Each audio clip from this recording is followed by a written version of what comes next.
Ada satu hal yang perlu kita coba sadari betul dan kita bangun di dalam diri kita, bahwa cinta itu adalah anugerah dari langit, bahwa cinta itu adalah pemberian dari Allah Subhanahu wa Ta'ala. Dan gak mungkin Allah memberikan rasa cinta yang membuat seorang hamba bertambah dosa, itu gak mungkin.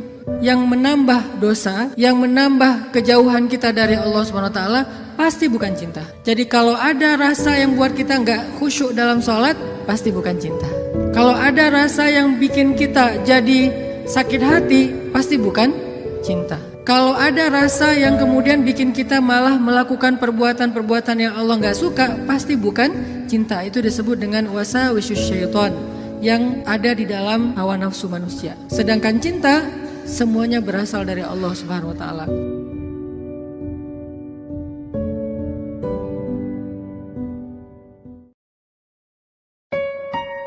Makin romantis doa sama Allah, Allah tuh makin senang. Dan Allah tuh senang banget sama orang yang rajin berdoa. Kalau ada yang bilang jangan banyak-banyak doa, malu sama Allah, gak enak gitu, itu salah. Manusia kalau kita banyak minta, dia gak suka. Tapi Allah justru dia gak suka kalau kita gak minta. Sehingga doa itu dalam Islam dianggap sebagai ibadah.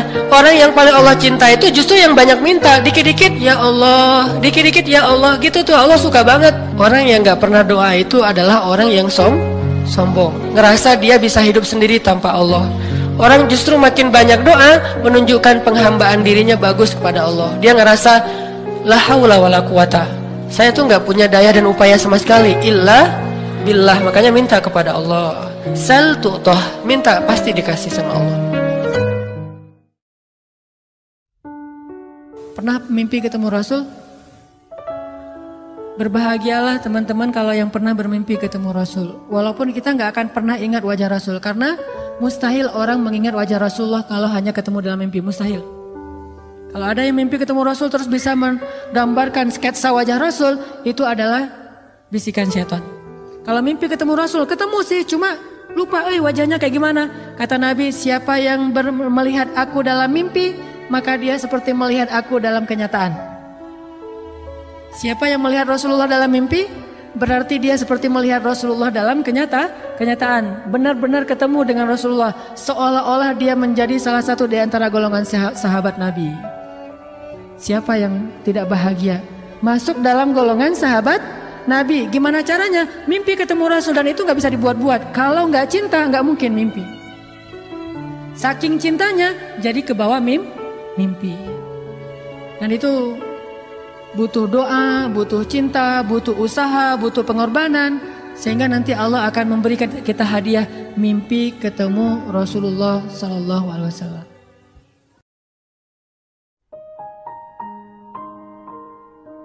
Belajar hikmah untuk kalau dikasih ujian, dikasih musibah, dikasih sesuatu yang menurut kita kayak bukan maunya kita gitu.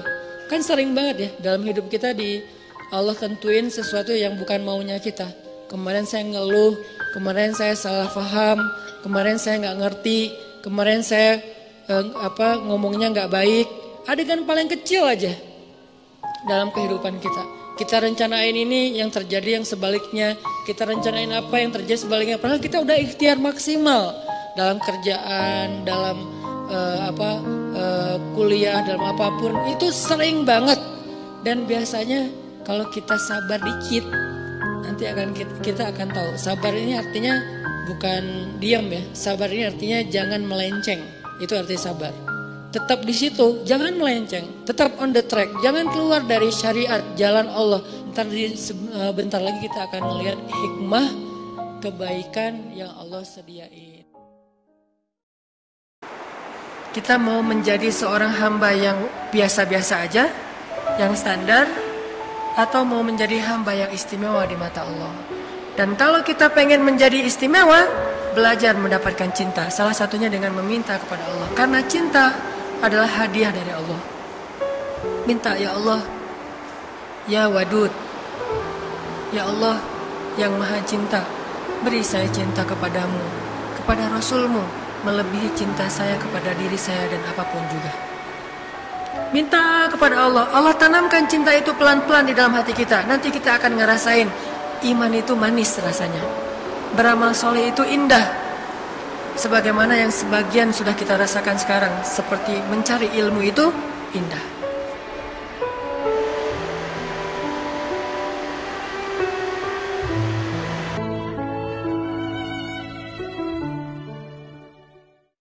Gak pernah Allah capek mendengar curhat kita. Lagian kadang-kadang kita yang dicurhatin ke Allah itu masalahnya itu juga belum selesai. Allah gak pernah bilang belum selesai juga masalah yang kemarin. Gak pernah Allah ngomong gitu. Kayak berlarut-larut kamu teh masalah gak beres-beres. Allah gak pernah ngomong kayak gitu kan. Tetap aja hambaku ada apa, Allah mendengar. Dan bukan cuma mendengar, Allah yang ngedatangin kita ke langit dunia setiap sepertiga malam. Terus Allah bertanya, hal min dihajah, ada nggak di antara hambaku yang butuh sesuatu? Sini. Hal min taib, adakah di antara hambaku yang pengen taubat? Sini aku terima taubatnya.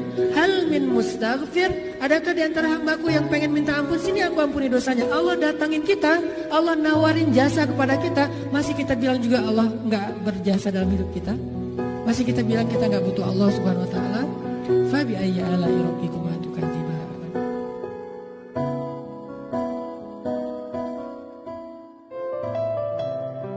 Orang beriman itu kayaknya hidupnya tuh harusnya sih nggak ada bete-nya. Hidupnya tuh nggak ada istilah, aduh hari ini gue kayak rugi banget nih. Nggak ada orang beriman rugi. Kalau dia diuji dia bersabar dan itu kebaikan untuk dia. Ternyata diuji ujung-ujungnya baik. Lewat apa ujian menjadi kebaikan? Lewat sabar. Allah menyebutkan 3 varian ujian kan. Ba'sa, dharra, zulzilu. Ujian fisik, ujian harta. Harta ini termasuk karir, kerjaan, usaha, bisnis. Dan ujian zulzilu, ujian perasaan, termasuk diputusin. Atau orang yang dekat sama kita jadian sama yang lain. Bukankah Allah bilang wabasyiris sabirin, sampaikan berita gembira kepada orang yang sabar. Ada banyak kebaikan yang Allah sediakan untuk orang yang sabar kalau dia sabar.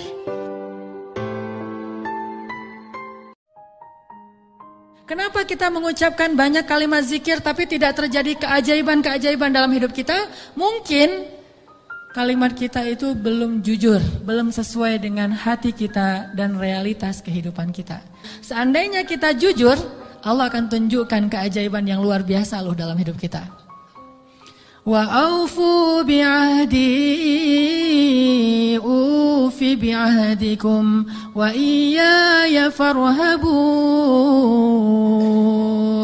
Kata Allah, jujur, tunaikan janjimu kepadaku, aku pasti akan tunaikan janjiku kepadamu, dan kepadakulah kalian akan lari. Maksudnya, kepada Allah kita meminta pertolongan. Jadi kalau kita jujur sama Allah, Allah akan jujur sama kita. Kalau kita benar-benar mengatakan itu dengan yakin, Allah tidak akan mengecewakan kita sama sekali. Keajaiban itu akan terjadi dalam hidup kita. Sangat mudah urusan kita.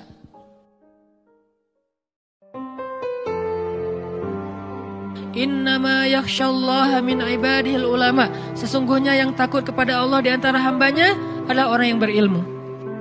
Jadi bisa dibilang, ciri orang yang berilmu takut kepada Allah. Bukan banyak wawasan, bukan banyak teori, bukan panjang narasinya, bukan bagus dalam penulisan captionnya, tapi dia takut kepada Allah. Ketika dia mau bikin dosa, takut kepada Allah. Ketika dia mau nyakitin orang lain, takut kepada Allah. Ketika dia mau bohong, takut kepada Allah. Ketika dia mau curang, takut kepada Allah. Bisa jadi dia wawasannya gak terlalu banyak, tapi ilmunya sampai kepada puncak hikmah. Puncaknya itu adalah takut kepada Allah. Tanya sama diri kita masing-masing. Apakah yang kita pelajari udah bikin kita takut sama Allah belum? Atau itu sekedar kayak wawasan doang gitu. Oh ya, gue udah tahu. Oh ya, baru tahu. Oh ya, kita pengen nyari ilmu yang bikin kita takut sama Allah.